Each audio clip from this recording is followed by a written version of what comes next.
Hey y'all, I'm Stacy. And I'm Tom with RV Texas, y'all. Welcome back.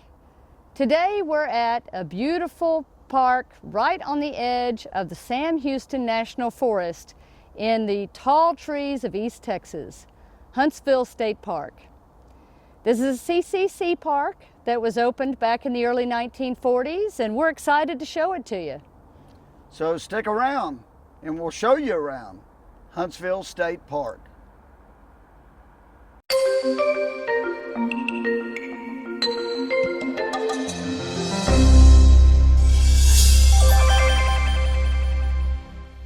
All right, y'all, when I said we're right on the edge of the Sam Houston National Forest, yeah, we turned around after we filmed that intro and look what we see. This is the property boundary for the National Forest.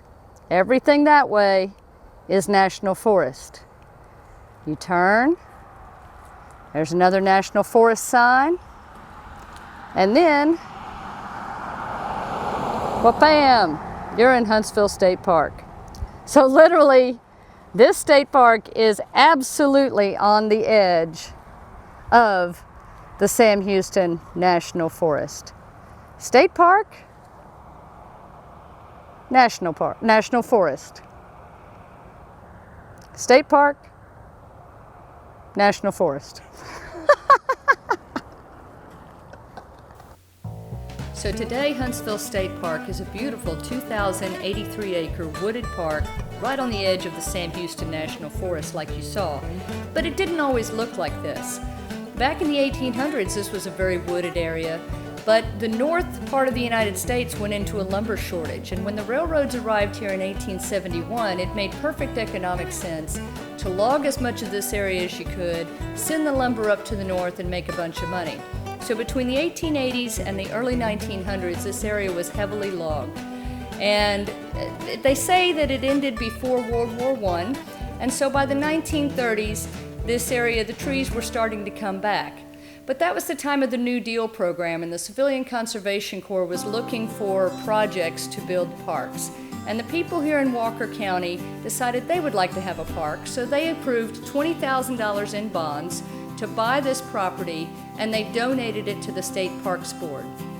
The first CCC companies came here in 1933 and were here till 37, working on firefighting, flood control, starting to plant some trees.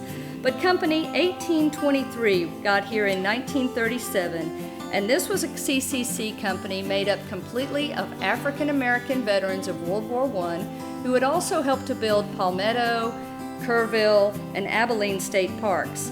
They planted more trees to continue with the reforestation. They built the dam that built Raven Lake that you're seeing here, or Lake Raven. They built the CCC Recreation Building, which is right here, now known as the Raven Lodge, and they built the boathouse. So they were here working hard, and everything was going great, and in the November of 1940, 12 inches of rain fell on this area in 2 days, totally saturated the area, breached the dam, the lake drained, it was a huge disaster. And they were trying to get it fixed, but in 1942, they had to leave. You know, World War II was going on and the CCC program ended. So folks from the Works Progress Administration and local prisoners continued to work on the park to try to get it open for day use. But it wasn't until 10 years later that they went back to their roots. Texas Forest Service came in, sold some lumber, made money, and were able to fix the dam and complete the park. The park officially opened in 1956, 23 years after it started. So one thing that's unique about Huntsville State Park compared to a lot of the other state parks we visited is their bathhouse actually has separate showers. These are individual showers that you access from the outside.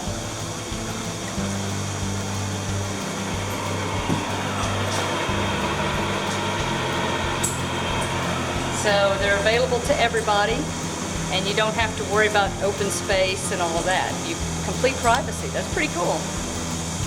And right next to the Ravens Hill restrooms, got a nice little playground for the kids. It's shaded, and yeah, it's pretty cool.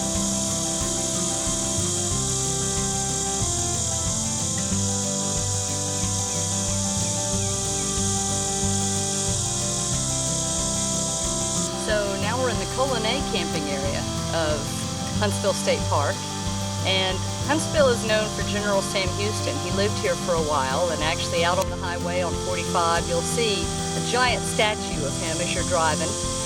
But Colonnade means raven, and it was actually the name that Cherokee Chief Uluteka gave General Sam Houston. So that's why you'll see Colonnade Trail and Colonnade camping area here within the park.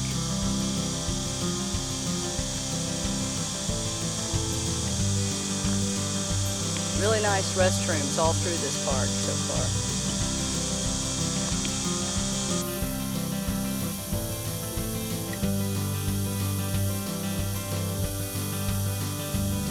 Some good fishing here in Huntsville. Yeah, and right off the lake here, right off the pier, we have a fish cleaning area.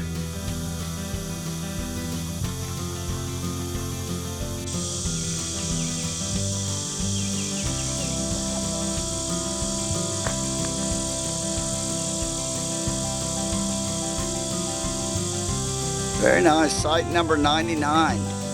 It's a tent camping site. Has 2 picnic tables, it looks like. 2 picnic tables, so this would be like a group site for probably several tents. So we're at the trailhead of the Colonnade Trail now, which goes from the Colonnade camping area up back toward Ravens Hill where we're camping. And they've got the big map. You know, a lot of times you guys ask us what kind of information the parks provide. Well, here they give a big map that shows you the trails, tells you how long each one is. Like the Colonnade Trail is 0.73 miles. It tells you a little bit about the elevations, how long you can expect to be on it, and all of that. And then it also, they provide trail maps right here, which is great. We don't usually see that. So if you forgot to pick up a trail map at the headquarters, you can get one right here at the trailhead, that's pretty cool. I like that. Pretty cool.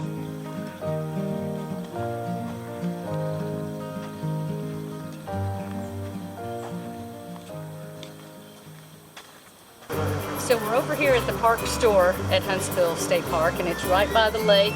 It's right by where you can rent your boats, which is right down here. They do pedal boats, kayaks, canoes.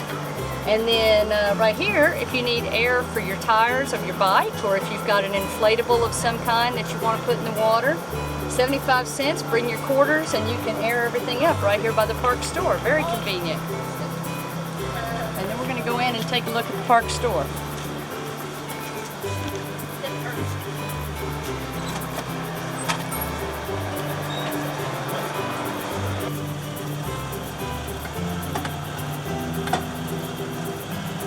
They have 30 and 50 amp electric here.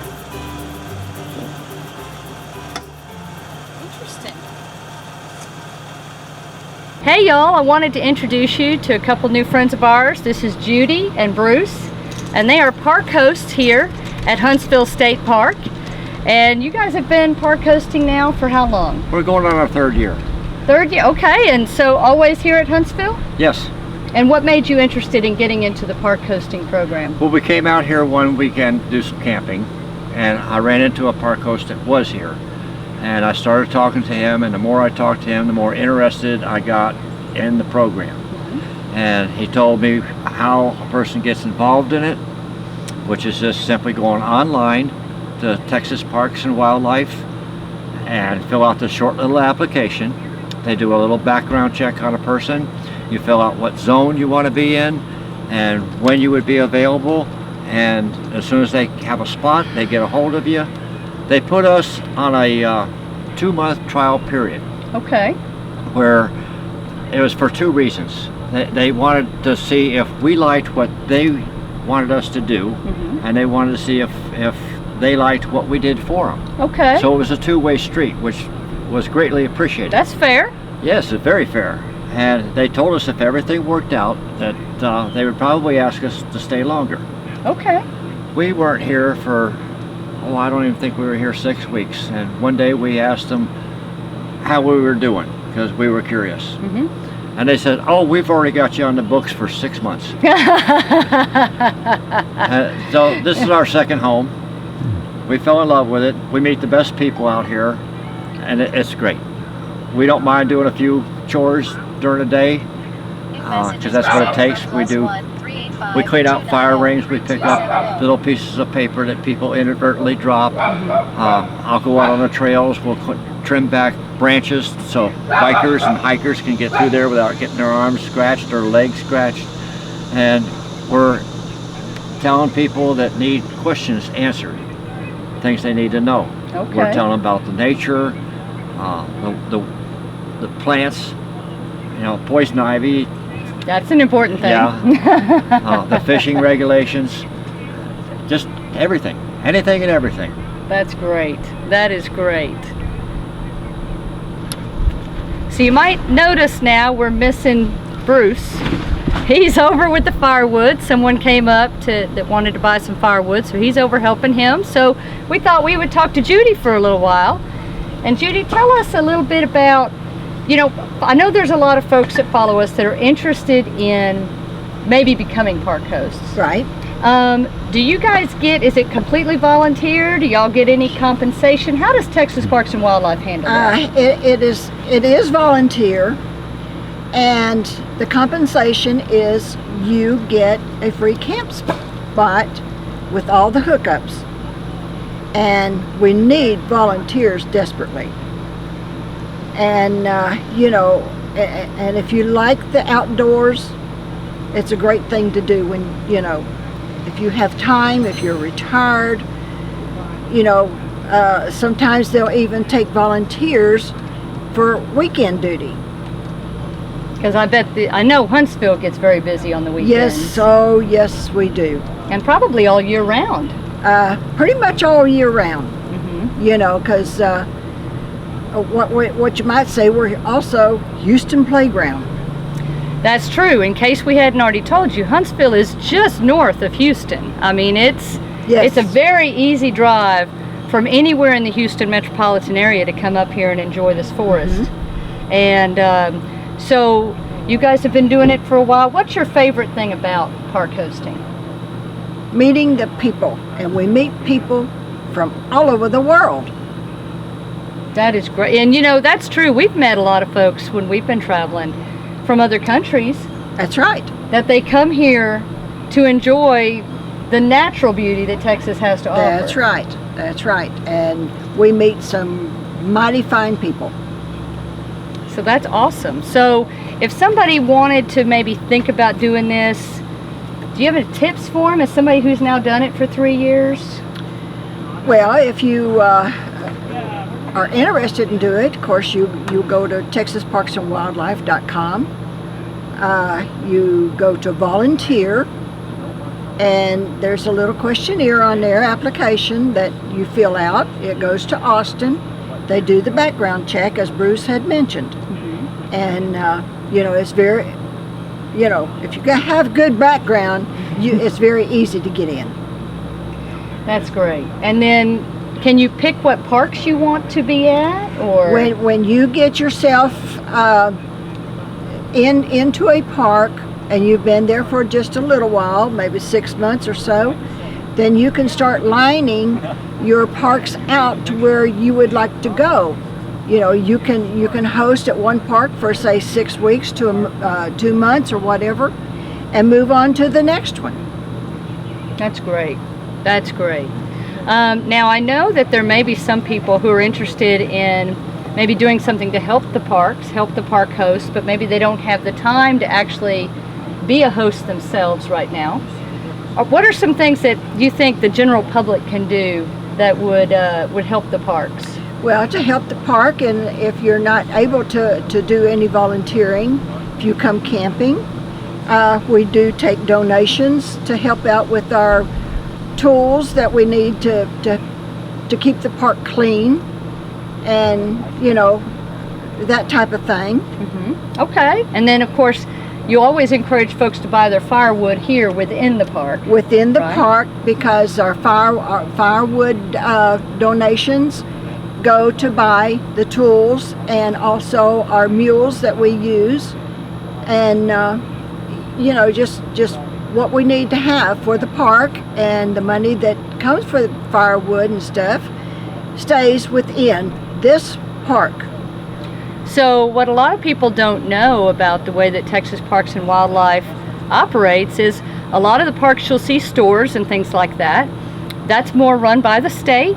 And then the individual parks often will have firewood sales, or maybe a Coke machine, Yes. or maybe even ice sales in some cases. No, not the ice. Not the ice. That So goes firewood, to the state. firewood, Coke machines. We have Coke machines. We have the air machine. We have bubblegum machines. Okay, so anything like that, or they can just give a donation if they like. We have donation boxes up at headquarters when you check in. We also have a donation box at Nature Center, which is very nice to go in and see the baby alligators. Yes, it is. We have albino catfish. There's just a lot of things in the Nature Center to see, and even the children can enjoy. And it's a great place to get away from the heat also, Yes. if you want to take a little break. That's right. So that's awesome. If you have any other questions about park hosting and things like that, if you want to leave us a comment, we'll do our best to try to get an answer for you. But we certainly appreciate Judy and Bruce and all of the park hosts out there who are in our parks working to keep them clean, maintain the trails, I know, Yes. answer questions, and generally just make your experience a nicer experience while you're visiting. That's right. So thank you very much, Judy. Well, you're very welcome. And please, if you're interested in park hosting, contact your local park. If you have a favorite park that you like to visit, ask them about how you can donate some time or maybe some, money to help that park out. Thank you Appreciate very it. much. You're welcome. Thank you. Please come to visit Huntsville State Park. And say hi to Judy and Bruce. Yes. Thank you. That's awesome. Hey guys, we thought we were wrapped up. Judy did such a great job, and Bruce comes over and tells us a story that we said, turn the cameras back on. So Bruce is back with us, and he's going to show you this tip that he just gave the guy that he just sold some firewood to. Right. So tell him, A lot of people don't know how to start fire, or they bring lighter fluid, or they use charcoal that has already been pre-soaked in lighter fluid to start their fires, which Right. is a lot of money. Yeah. And if you just know a little bit about what you're picking up, you don't need to spend that extra money. You can save a lot. We have a lot of pine in this area. This is a piece of pine that's called fat pine. And what it is where knots are, or where limbs grow out and it's fallen down or it's cut down. But in here, there's all this color that's in here. It looks like a golden color. That is a concentration of pine sap. Pine sap is what they used to make turpentine out of. And I think we know it's highly flammable. It is highly flammable, and you have to be careful with it. Now you can stack up your wood in your fire pit, as long as it doesn't extend the fire pit, because that would be against the rules if you want to up past the fire pit. But you stack it up in there almost like in a teepee, so that the air can get through. And a small piece like this is more than what you need to get a fire going that will last you all night long. Wow. Now if you watch, I'll light this up and you can just see how it flames up.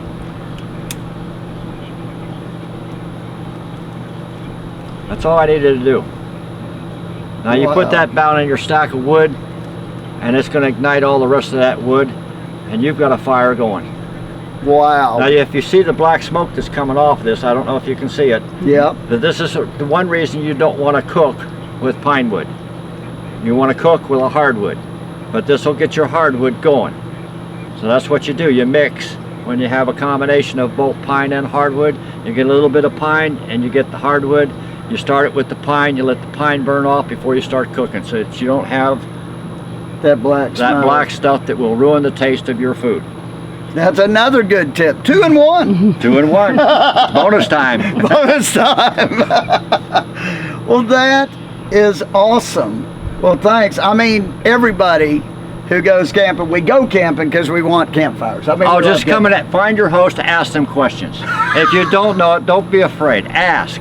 That's Yeah. what we're here for. That's I right. enjoy telling people anything and everything that they might not know. I always look at it, if you have a day that you didn't learn something, you didn't do something right.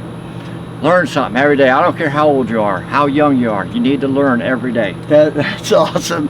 These are the kind of people we need volunteering in these parks. Well, everybody. We need everybody volunteering, but we have more Bruce's and Judy's. We're going to be in great shape. Yeah. There's a job for everybody. There's a job for everybody, like they said. Oh, So I don't call it a job. It's playtime. there you go. There you have it. I'm retired. I don't get a paycheck. It's play. I don't have a boss telling me what to do. It's my pace. That's a good thing. I Yes. love that. Well, great. Hey guys, this morning we were just driving around, saw a little trailhead, and we're gonna go, Stacy and I are gonna go take a little hike. Come along.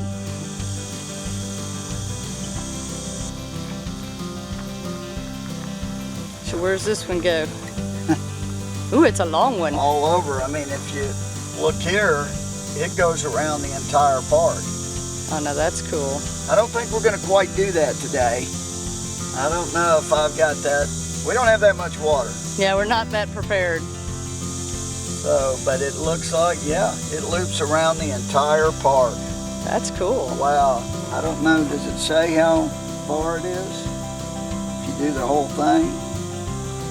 8.5 miles. 6.8 miles. It's the one right above it, the Chinquapin. Oh, so the triple trail. Is even further than that. The Triple C Trail is the green trail here. The Chinquapin Trail is the orange trail. So they have two trails that loop all the way around the park. No, the triple is the green. Yeah, Triple C is the green. Stands for CCC, I'm sure. Wow, so that really does. And then I guess right here it picks up on this trail and you take it to connect back around. Wow. There's some good hiking options out here. Yeah, so there's some serious hiking options. We'll give it a try. And look, on the Chinquapin Trail, it says if you want to see the whole park, this is the trail. The trail encircles the entire lake. You'll travel over marshes teeming with wildlife. That's cool. Yep. All Maybe right. that's the one. We had neighbors the other day that they were leaving that day. That was on Sunday or Saturday. That was Saturday. They were leaving, so in the morning they thought, oh, we'll just go take a quick hike. They got on one of these trails and they got lost. So you always want to have a trail map. They got stuck for over 5 hours on the trails. By the time they got back, I mean, I don't know if they had to pay for another day because they left way too late. Maybe they gave them a pass, I don't know, but they ended up not even leaving till probably 6 or 7 o'clock, and checkout times too. They were rather embarrassed, but luckily they were okay. They must have had enough water, they made it okay, but it was, they said it kind of scared them a little bit. So always, you know, have your trail maps, you know, just in case. Yeah, we're just gonna take a short jaunt today because we don't have our trail map with us, but if you're gonna tackle anything that goes very far, make sure you have it. And they have in case you need a map, Oh. there you go. Look at there. Every trailhead we've seen so far has a trail map box here, so Yeah, that's nice. That's nice. Let's check this out.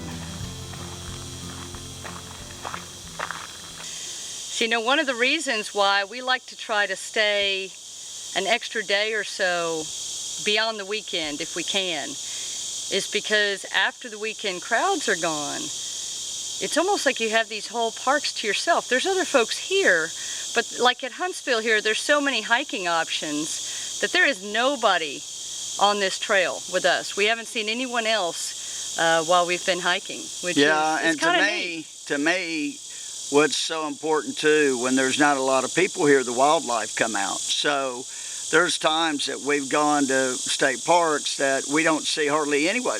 A lot of times, we've seen a lot of squirrels this time, but usually they don't even come out. Until Everybody leaves on Sunday, and then Sunday evening we start seeing deer, we start seeing squirrels, armadillos, everything starts to come out once all the people leave. So, I mean, that's a neat time. You kind of have the park to yourself, like Stacy said, and then the trails aren't overcrowded and stuff. Yeah, so too. if you ever have that opportunity, if you can take an extra day off work, or if your work schedule's flexible, or if you're retired, try to stay, that Sunday night and or maybe even Monday night, so that you can enjoy the park when it's a little less crowded, because it's a whole different experience. I mean, the weekends are fun and you get to meet a lot of great people, and you can still do the hiking and the fishing and all of that.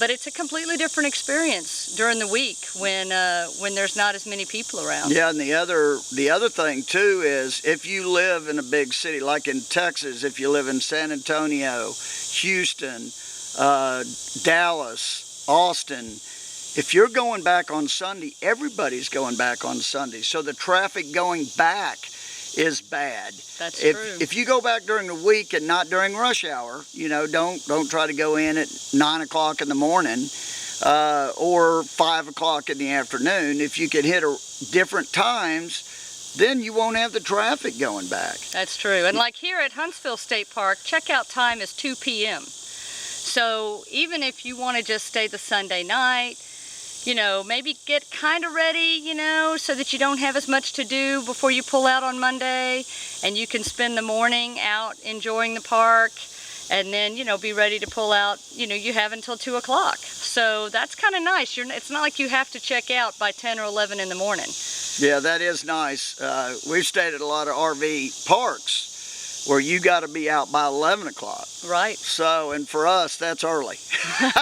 We would rather take our time putting everything together and stuff before we leave. So, and have some time to relax and enjoy the last little bit at wherever we are. Yeah. So that's one thing we appreciate about the state parks, is typically you'll have an early afternoon checkout time, so that you can enjoy a little bit of the park before you have to pull out.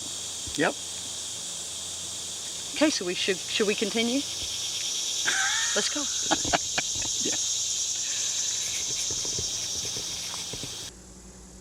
Yeah. Well, guys, I think that's going to do it for this video of Huntsville State Park. It's a fun park. We've actually been coming here for a lot of years. It being so close to Houston, as Bruce said, it's a great, and Judy, it's a great playground for anyone in the Houston area. Yeah, and wow, were they awesome. Definitely, when you're in Huntsville State Park, look for Bruce and Judy and say hi, and tell them we said hi. Great, Yep. Great people. We're so glad we got to meet them. And that's one of the things we love about RVing in general, is all the great people that we meet along the way. That's for sure. That's for sure. And one point I wanted to make about Huntsville, just so you know, Huntsville, it's pretty hilly here.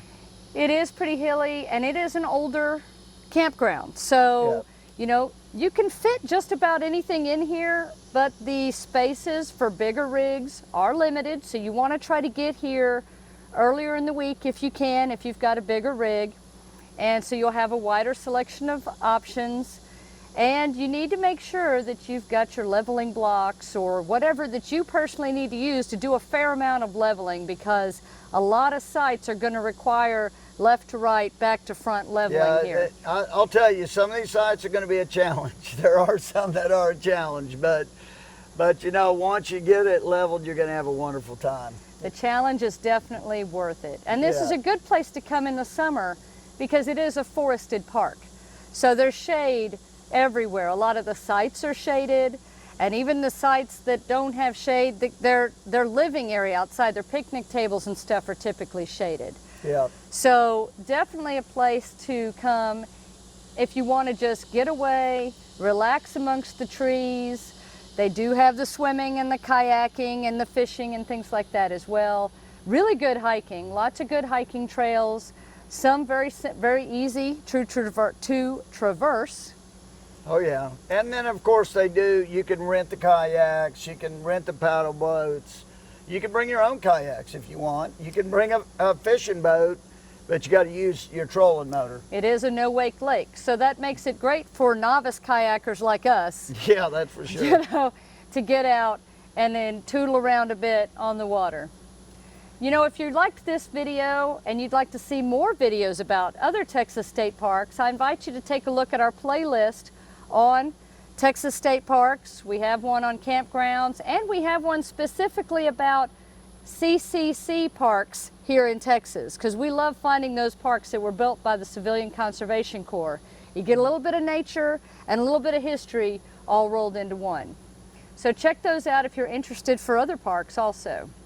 Yeah, and don't forget to hit like on the video and subscribe if you hadn't subscribed. We'd love for you to come along on our journey. And share it with your friends if you have anyone who's interested in camping in Texas, hiking, biking, exploring, geocaching. There's a lot of that here also.